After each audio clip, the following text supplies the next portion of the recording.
Hi everyone, welcome back to my channel, Speak Crime to Me. My name is Elena.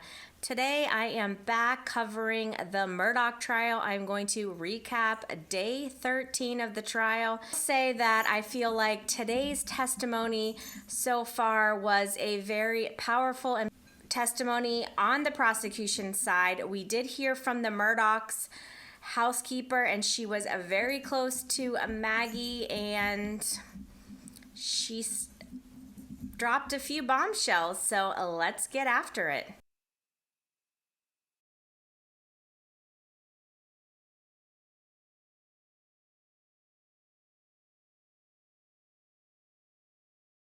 So a couple things to note just quickly before I dive into the actual case. The prosecution has told the judge that they think that they will be finished on Wednesday. So that means that we could start hearing from the defense on Thursday or possibly late Wednesday. And a very interesting thing, Buster and his girlfriend Lynn in trouble with law enforcement today due to improper conduct with Alex. Basically, they said they were touching, fist pumping, and they passed a book, and that is not allowed. So the judge has ordered them to the back of the courtroom and has basically given them a warning. So I think if this happens again, they could be possibly kicked out of the courthouse. So we will have to stay tuned to see what happens. So let's dive into today's testimony. So we started the day with the defense basically cross-examining Mark Tinsley. As we know, the defense was heavily trying to get Mark Tinsley's testimony thrown out.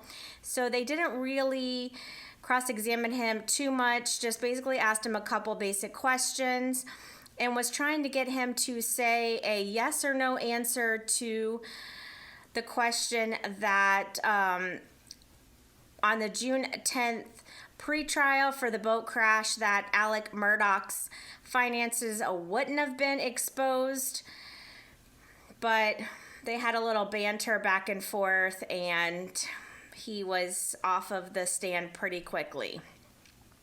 So next we hear from Blanca Simpson. She is the housekeeper of the Murdaughs. She was first hired to help Alec Murdaugh, and then when Alec Murdaugh asked her if she knew anyone to help Maggie Murdaugh, she volunteered, and she was basically just cooking and cleaning and just being a housekeeper and a good friend to Maggie Murdaugh. So she starts by saying the day of the murders on June 7th, Maggie texted her if she could stop at the store to pick up some Capri Suns that Alec Murdaugh wanted. Here is two very interesting things. She says that Maggie Murdaugh texted her that day on the 7th and said that Alec wanted her to come home that night. Remember, she stays a lot at the Edisto Beach House. That's where she prefers to stay. She was telling Blanca that she didn't really want to go back to the Moselle house because they were having a lot of work done in the Edisto house, and she just didn't feel comfortable leaving that house with all those workers there. And then she also told Blanca that Alec also wanted Paul to come home that night to help him plant sunflowers. So I have been waiting to hear if we were going to hear this type of testimony from somebody. And to me, this is a win for the prosecution. We know that Alec asked Maggie and Paul to be home this night.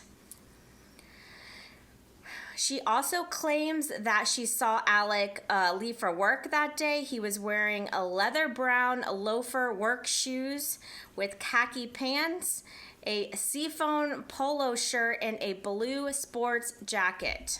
Then she says on June 8th, I think the morning, Alec calls her and says they are gone, and Blanca doesn't understand what he's saying, and then he says something like they were murdered.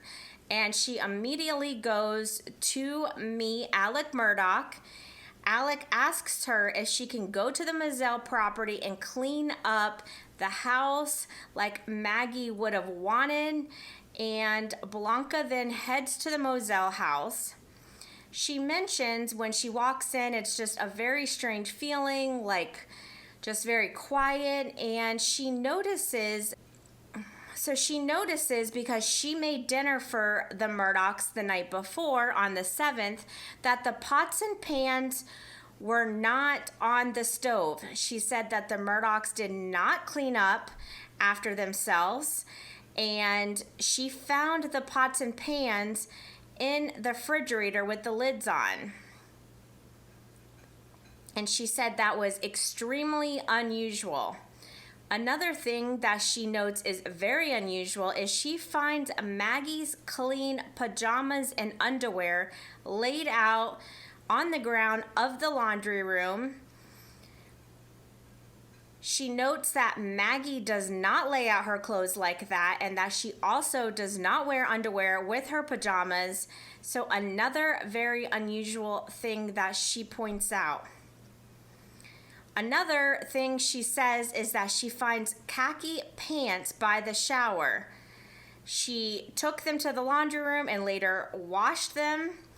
And then she says she never saw the seafoam shirt or the shoes that Alec Murdaugh was wearing on the morning of the 7th when Blanca saw him leave for work. She tells us that after the murders, Alec asks her if her and her husband will stay at the Moselle property. He did not want to go back there. They stayed there. Alec paid them $1,500, I think, a week to stay there. They mowed the lawn. She took care of the dogs, and now she has Paul's dog, Bubba. So here is another interesting thing.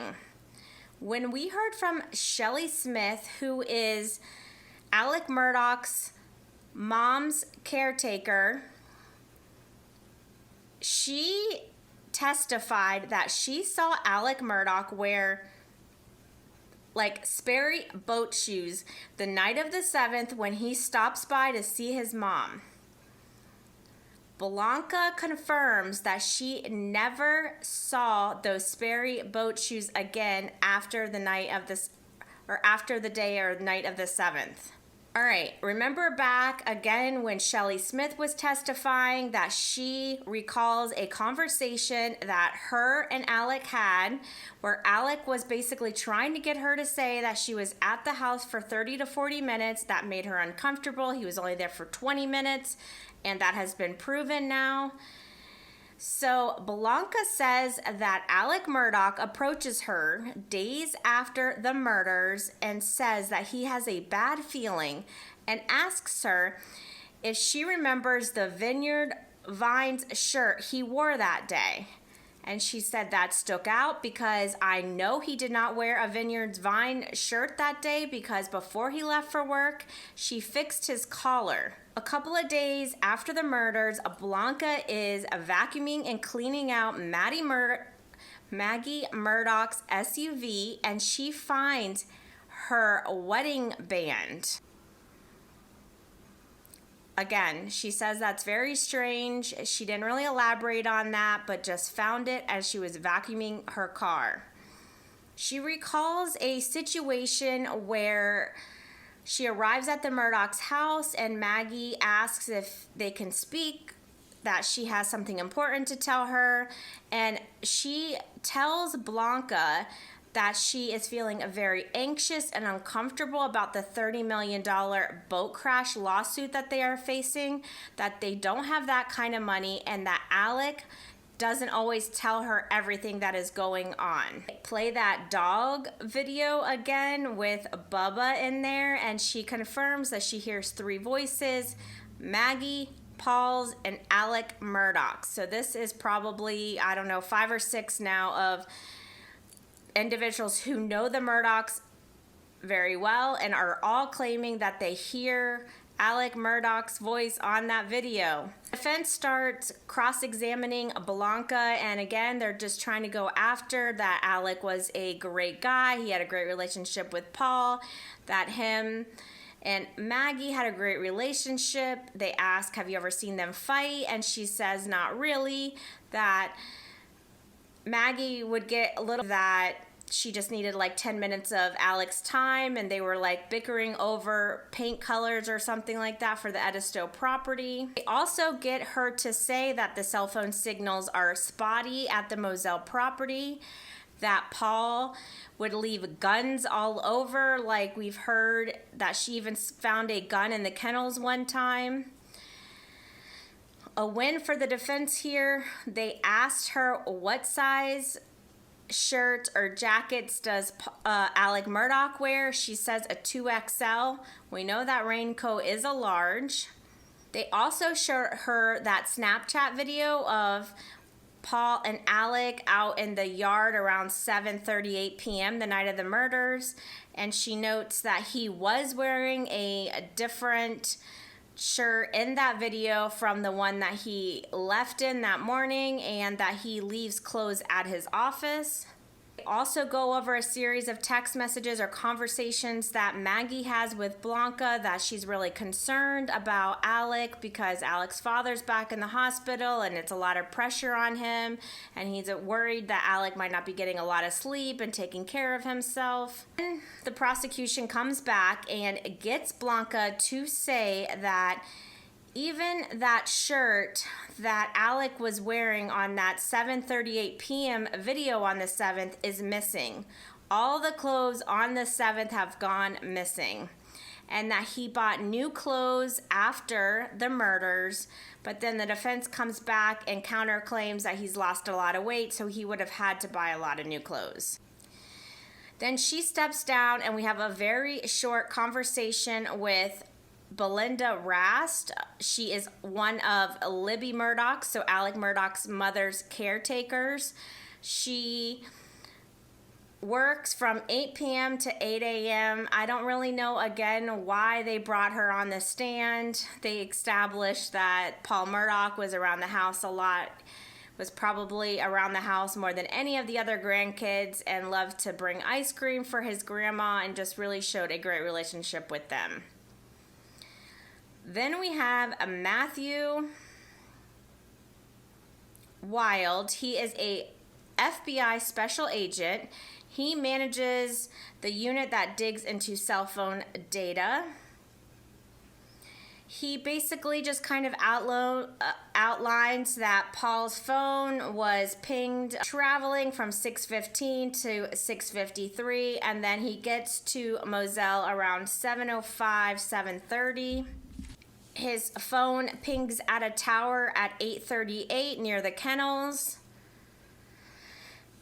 That Maggie is in Charleston from around 4 p.m.-ish, and then arrives at Moselle about 7:50-ish. And then I don't know if you guys remember from way back when Alec Murdaugh was telling the police about this story about a new caretaker they had on the grounds, and he was part of a Navy SEAL investigation, something like that, and they brought up that apparently this guy's name is CB Rose, and this gentleman did look into his phone and found that he was nowhere near the Moselle property during this time. The defense just comes up and basically has him say that he pulled the cell phone data from CB Rowe plus cousin Eddie, but he didn't have it with him to go over, and then he steps down. And then we have another very quick friend of Paul's back on the stand. His name is Nathan Tootin.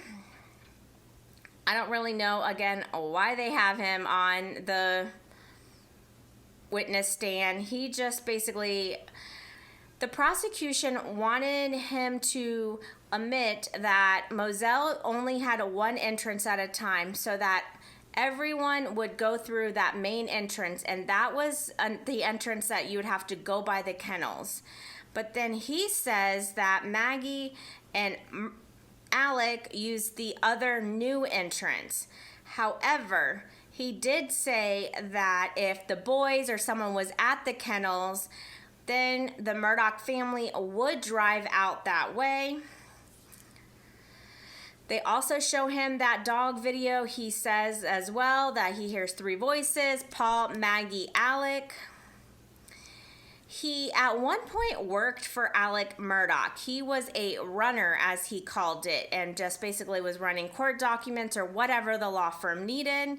But he also admits that he would cash checks in for Alec Murdaugh, that he would bring Alec Murdaugh money back in Palmetto State envelopes in front of other lawyers or in front of other individuals at PMPED. Once the investigation into Alex's theft started with the CFO, he assisted with those investigations. He also drove Alec Murdaugh to the airport somewhere around the 4th of July area. He was going to the Keys to meet Maggie's family or parents. And he recalls a conversation that Alec and him had in the car on the drive, basically where Alec was telling him that he wanted to clear Paul's names from the murders. The defense was basically asking him if he was suggesting that when he would bring back the cash to Alec Murdaugh in his office around others, if Alec Murdaugh was giving them money too, and he says, no, I'm not suggesting that. He also says that he learned that Paul's .300 blackout replacement gun was missing during the trial. He also establishes that Paul was getting threats after the 2019 boat crash. And then the prosecution comes back and asks him if the lights were on in the kennels, can you see them from the main house? And he says yes. And that is how we end Friday, day 13 of the Alec Murdaugh trial. We have wrapped up 3 weeks so far, on to week 4 next week. So stay tuned to see what happens. Thank you all again for joining me here on Speak Crime to Me. Until next time. Documents or whatever.